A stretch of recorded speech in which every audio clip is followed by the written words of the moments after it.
تو وہ لوگ جو زبان پر آتا ہے خانقاہ کے خلاف بولتا جا رہا ہے، بکواس کرتا ہے، خانقاہ کی اہمیت کو وہ سمجھ نہیں سکتا جب تک کہ وہاں جا کر دیکھے نہیں اور اصلیت کا عینت اپنے آنکھوں سے اتارے نہیں، حقیقت کی آنکھوں سے، دل کی آنکھوں سے اگر خانقاہ عالم پناہ کی زیارت کرے گا اور خانقاہ کے بزرگوں کو دیکھے گا تو وہاں کی حقیقت سمجھ میں آ جائے گی کہ خانقاہ کا کتنا عظیم مرتبہ ہے۔ نعرہ تکبیر، نعرہ رسالت، اکابرین خانقاہ مجیبیہ، خانقاہ مجیبیہ فلواری شریف، حضور صاحب سجاد مجیبیہ، سبحان اللہ سبحان اللہ۔ بتا رہا تھا کہ ایصال ثواب کو اگر عملی طور پر دیکھنا ہے تو خانقاہ مجیبیہ آ جائیے۔ خانقاہ مجیبیہ میں ایصال ثواب کا کتنا اہتمام ہوتا ہے۔ یہ جو عرس ہوتا ہے، عرس کیا ہے؟ ایصال ثواب کا ایک ذریعہ ہے۔ قرآن خوانی ہوتی ہے، فاتحہ خوانی ہوتی ہے، اور کھانا کھلایا جاتا ہے، لنگر بٹتا ہے۔ یہ ساری چیزیں کیوں کی جاتی ہیں؟ ایصال ثواب کے لیے۔ جن بزرگ کا عرس ہوتا ہے ان کو ثواب پہنچانے کے لیے، ان کے ایصال ثواب کے لیے یہ سارے کام انجام دیے جاتے ہیں۔ اب خانقاہ مجیبیہ میں دیکھیے کہ کتنے آراس ہیں،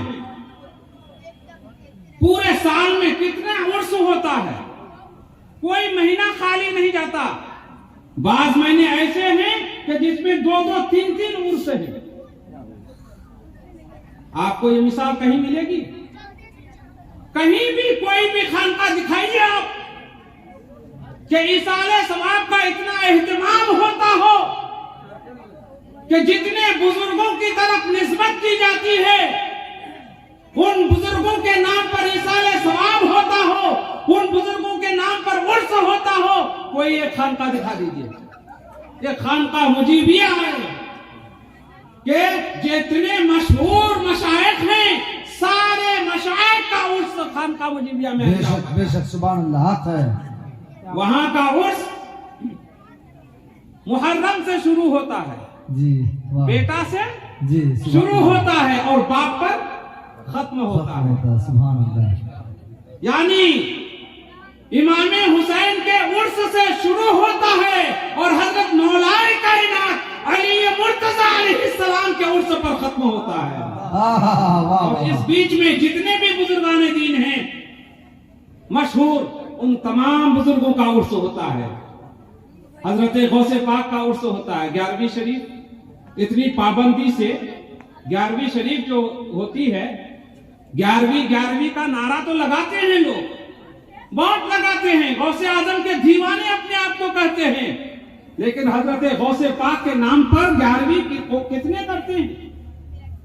مکمل اہتمام کے ساتھ 11ویں شریف ہوتی ہے، اور خانقاہ کے افراد کو 11ویں کا اتنا خیال ہوتا ہے کہ ہندوستان کے کسی بھی کونے میں اگر ہوتے ہیں، جب 11ویں ہوتی ہے تو وہ خانقاہ پہنچ جاتے ہیں۔ واہ واہ واہ واہ، حق ہے، سبحان اللہ سبحان اللہ۔ اور پھر 11ویں میں منہ مبارک رسول کریم صلی اللہ علیہ وسلم کی زیارت بھی رکھی گئی ہے، اور پھر حضرت خواجہ فرید نواز کا عرس ہوتا ہے، حضرت قطب الدین بختیار کاکی کا عرس ہوتا ہے، حضرت نظام الدین اولیاء کی فاتحہ ہوتی ہے، حضرت فرید الدین گنج شکر کی فاتحہ ہوتی ہے۔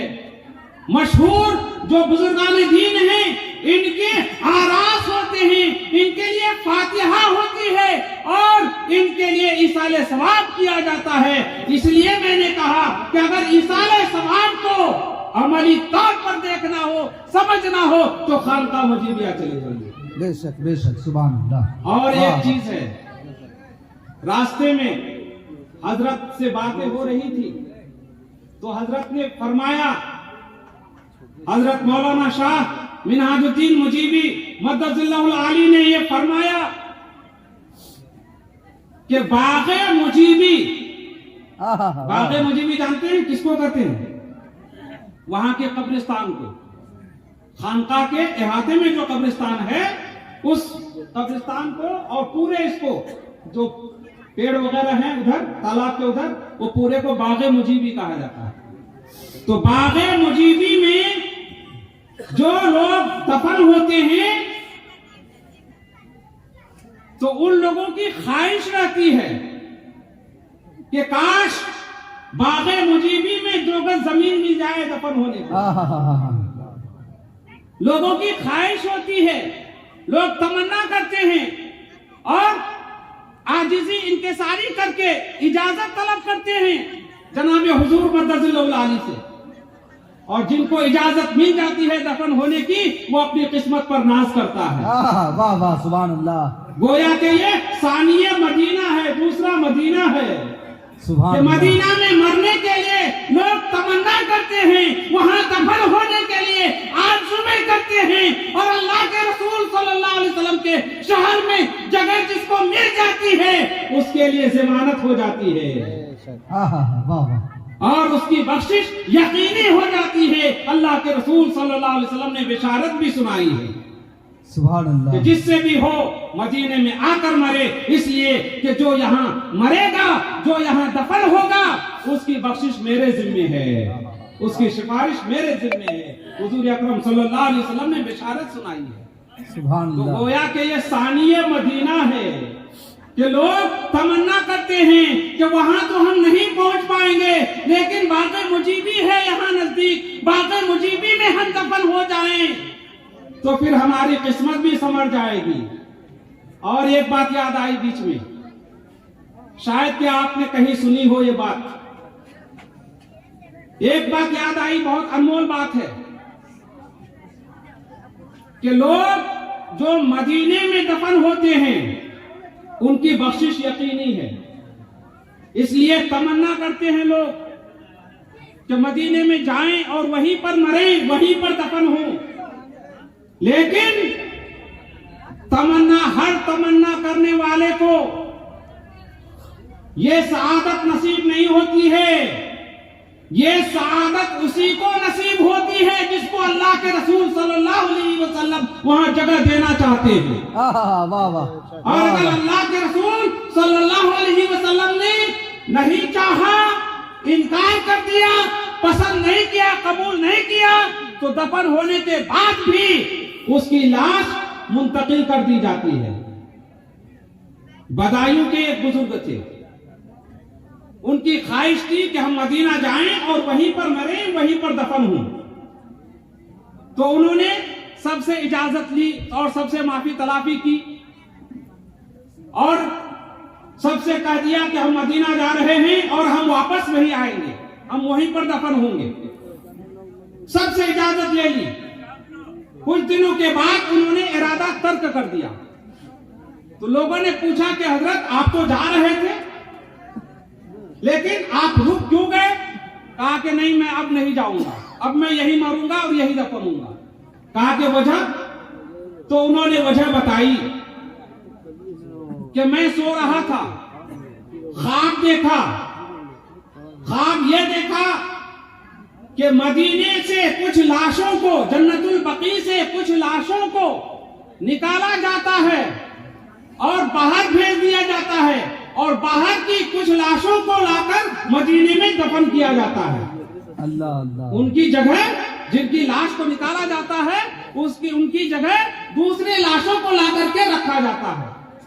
میں نے پوچھا کہ یہ کیا ہو رہا ہے, معاملہ کیا ہے؟ تو جواب ملا کہ یہ لوگ جو یہاں پر دفن تھے انہیں رسول اللہ صلی اللہ علیہ وسلم نے قبول نہیں کیا, یہ اس لائق نہیں تھے, ان کے دل میں محبت رسول نہیں تھی, اولاد رسول کی عظمت نہیں تھی, اس لیے یہ یا دفن ہو گئے تو ان کی لاشوں کو نکال کر باہر کر دیا گیا, اور باہر دنیا کے کسی بھی کونے میں نہیں, وہاں رہنے والے جو مشتاق نبی ہیں, مشتاق رسول ہیں, ان کی لاشوں کو وہ تمنا لے کر رہے کہ مدینے میں جا کر مرے, لیکن مدینے آ نہیں سکے اور وہی مجبور ہو گئے, تو ان کی لاشوں کو اٹھا کر کے یہاں ان کی جگہ رکھا جاتا ہے. جب ان بزرگوں نے جواب سنا تو انہوں نے کہا کہ پھر میں وہاں کیوں جاؤں, میں تو دل میں محبت رسول رکھتا ہوں, رسول کا عشق رکھتا ہوں, میں رسول کا عشق لے کر یہی مروں گا, یہی دفن ہوں گا. تو انشاءاللہ العزیز میرے لاش کو بھی فرشتے اٹھا کر کے جنت البقیع پہنچا دیں گے. تو حضرات گرامی, باغ مجیبی میں جو لوگ مدفون ہیں وہ اگر عشق رسول کو لے کر اور اولاد رسول کی عظمت کو لے کر دفن ہو جاتے ہیں تو یہ بعید نہیں ہے کہ اللہ کے رسول صلی اللہ علیہ وسلم کا حکم ہو اور فرشتے ان کی لاشوں کو اٹھا کر جنت البقیع پہنچا دیں. تو بہرحال باغ مجیبی میں دفن ہونے کے لیے لوگ آرزو کرتے ہیں. کیوں آرزو کرتے ہیں؟ اس لیے کہ جو بھی حضرت تاج العارفین کے زمانے سے لے کر کے آج تک صاحب سجادہ ہوں گے تو صاحب سجادہ کا معمول ہے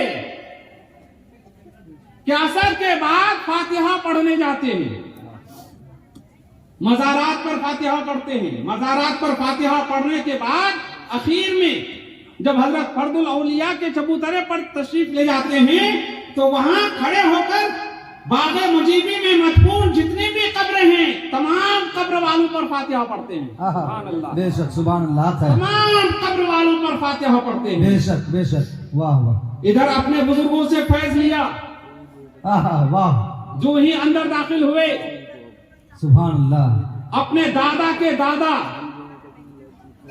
حضرت فیاض المسلمین بدر الکاملین مولانا شاہ بدر الدین قادری قدس سرہ کا مزار ملا. سبحان اللہ, ہے نا. دادا کا حضرت کے دادا کون ہے؟ حضرت امان اللہ قادری, اور حضرت امان اللہ قادری کے دادا حضرت فیاض المسلمین, ان کا مزار ہے. ان سے فیض لیا, ان کے بعد آگے بڑھے, حضرت نصر سے فیض لیا, سبحان اللہ, حضرت نصر کے بیٹے حضرت عبدالحق سے فیض لیا, پھر بارگاہ تاج العارفین میں پہنچے, وہاں فیض لیا, اور دیگر مزارات پر فیض لیتے ہوئے حضرت شیخ العالمین کے ہاں پہنچے, وہاں سے اپنے حضرت محی ملت کے ہاں, وہاں سے حضرت امان المستدیرین کے ہاں, وہاں سے اپنے والد کے ہاں, پھر باہر نکلے حضرت فرد الاولیاء کے ہاں. تمام بزرگوں سے لیتے ہوئے تقسیم کر رہے